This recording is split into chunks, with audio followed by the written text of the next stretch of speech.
Why does it feel like the wrong people sometimes seem to win? Welcome to HisTime365. Today is day 233, and we're reading Jeremiah 12 through 14, where honest questions, hard truths, and God's perspective remind us to trust Him even when life feels unfair. Finding hope amidst despair, the lessons of Jeremiah. In the heart of life's challenges, we often question why the wicked seem to prosper while the righteous struggle. Today, we dive into Jeremiah chapters 12 through 14, where the prophet wrestles with these very issues, revealing God's perspective on justice, judgment, and hope for His people. Jeremiah begins in chapter 12 with a heartfelt complaint to God. He feels overwhelmed by the prosperity of the wicked and questions why they thrive while he, a faithful servant, suffers. Jeremiah is deeply troubled, and it's easy to relate to his feelings.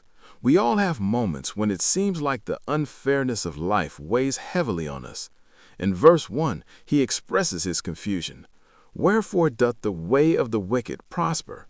It's a timeless question that echoes through generations. God responds to Jeremiah, reminding him that the trials he faces are just a part of a larger plan. He tells Jeremiah that if he can't keep up with the footmen, how will he manage against horses? This metaphor illustrates the challenges ahead and the need for strength and resilience. God encourages him to remain steadfast, assuring him that the righteous will ultimately be vindicated. As we move into chapter 13, God uses a powerful visual lesson to teach Jeremiah.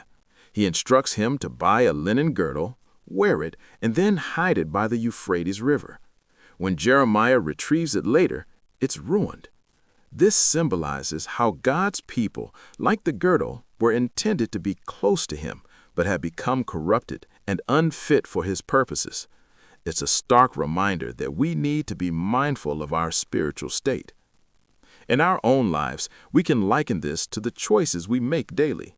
Just as the girdle was meant to be worn closely and was ruined by neglect, our relationships and responsibilities can suffer when we stray from our values or neglect our commitments. For instance, consider a busy work environment where deadlines loom and stress levels rise. If we lose sight of our core values, integrity, kindness, and balance, our work relationships can become strained, mirroring the corruption that Jeremiah witnessed.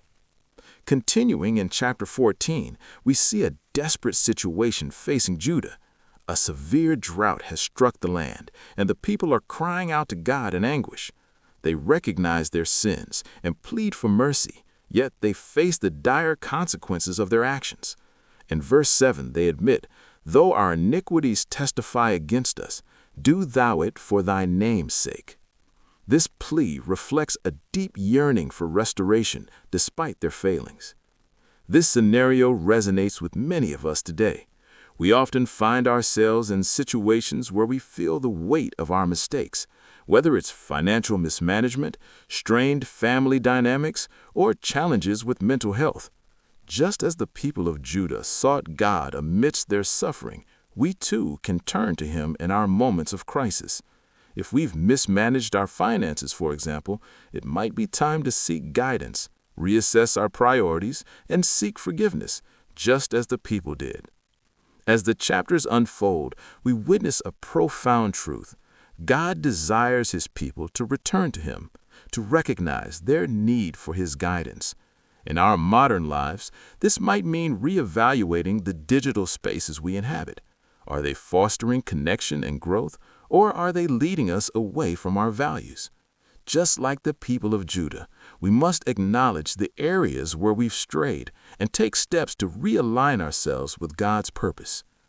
In this passage, we also see God's compassion despite the judgment He pronounces.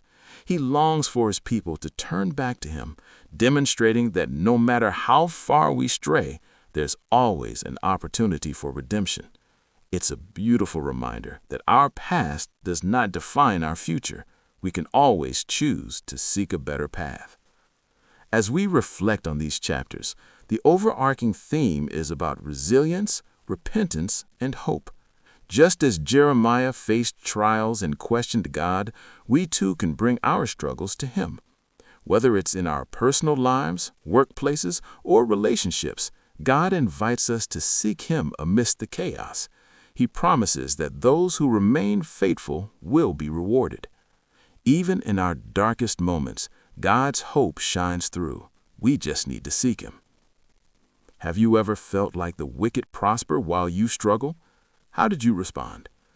What are some practical ways you can stay close to God in your daily life? How can acknowledging our failures lead to growth and restoration in our lives? In what areas do you feel God is calling you to reevaluate and return to Him?